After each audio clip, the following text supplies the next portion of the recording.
السلام عليكم ورحمة الله وبركاته. النهاردة معانا مشكلة هنتكلم عنها. اوبل استرا 2005 لمبة الاس بتاعت الفتيس مش شغالة اهي، بدوس على الزرار ومش شغالة في الطابلون، ولا لما بفتح كونتاك وبقفل برضو مش شغالة اهي. تمام، حطيناها على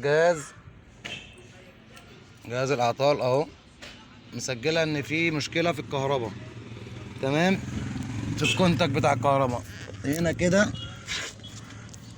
كده. والعربيه دي مغيره علبه، مغيره فتيس اوتوماتيك بالمناسبه. يعني جانا من مركز خدمه بتاعت ناس محترمه نعرفهم، بصينا على الفيوزات وراجعناها، لقينا فيوز رقم 35 هنا اهو، فيوز رقم 35 اهو من تحت في مشكله الفيوز اهو. تمام، الفيوز من جوه ضارب، يعني اللي يشوفه كده يقول ده سليم بس هو ضارب. تمام، جبنا فيوز تاني اهو. لمبة الاس انهارت في الطابلون اهي بتنور وتطفي اهي.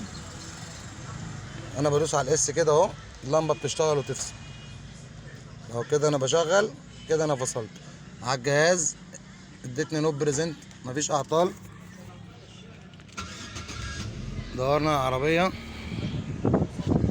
دي كانت مغيرة فتيس بالمناسبة بسبب المشكلة دي. يعني فتيس اللي راكب استيراد اهو، والصناعية المحترمة رابطين سلك حديد اهو، سلك حديد على الضفيرة اهو.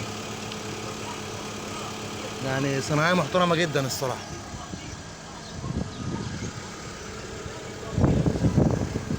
مستشفى العباسية الأوبل.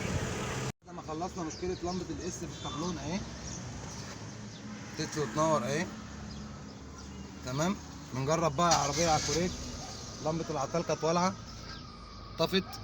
تمام، هنا على الجهاز مديانا نوت بريزنت اهو. تمام، نجرب بقى العربية.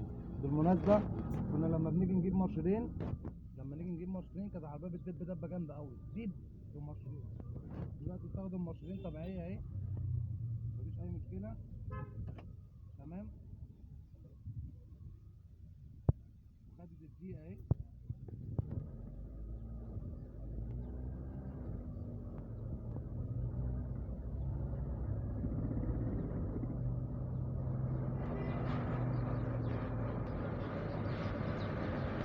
لمبة الاس فصلت اهي، بدوس على الزرار اهو، مفيش لمبة اس، فصلت هنا اهي.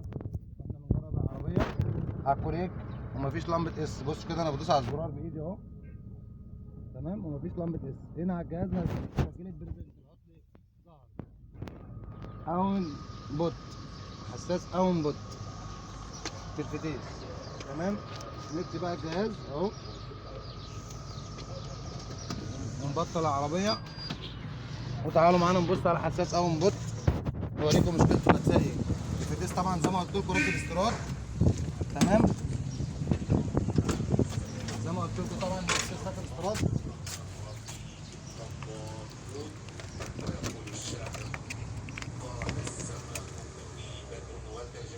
اهو. حساس الاون بوت اللي راكب جنب الكوبلين من ورا ده كده، في الاوبل الاسترا، راكب ورا جنب الكوبلين هنا اهو. الفيشه بتاعته متكسره، اهي. هنركب فيشه تبقى العربيه كده ان شاء الله في مستشفى عباسية الأوبل. تمام، ونوريها لكم ساعه التجربه ان شاء الله.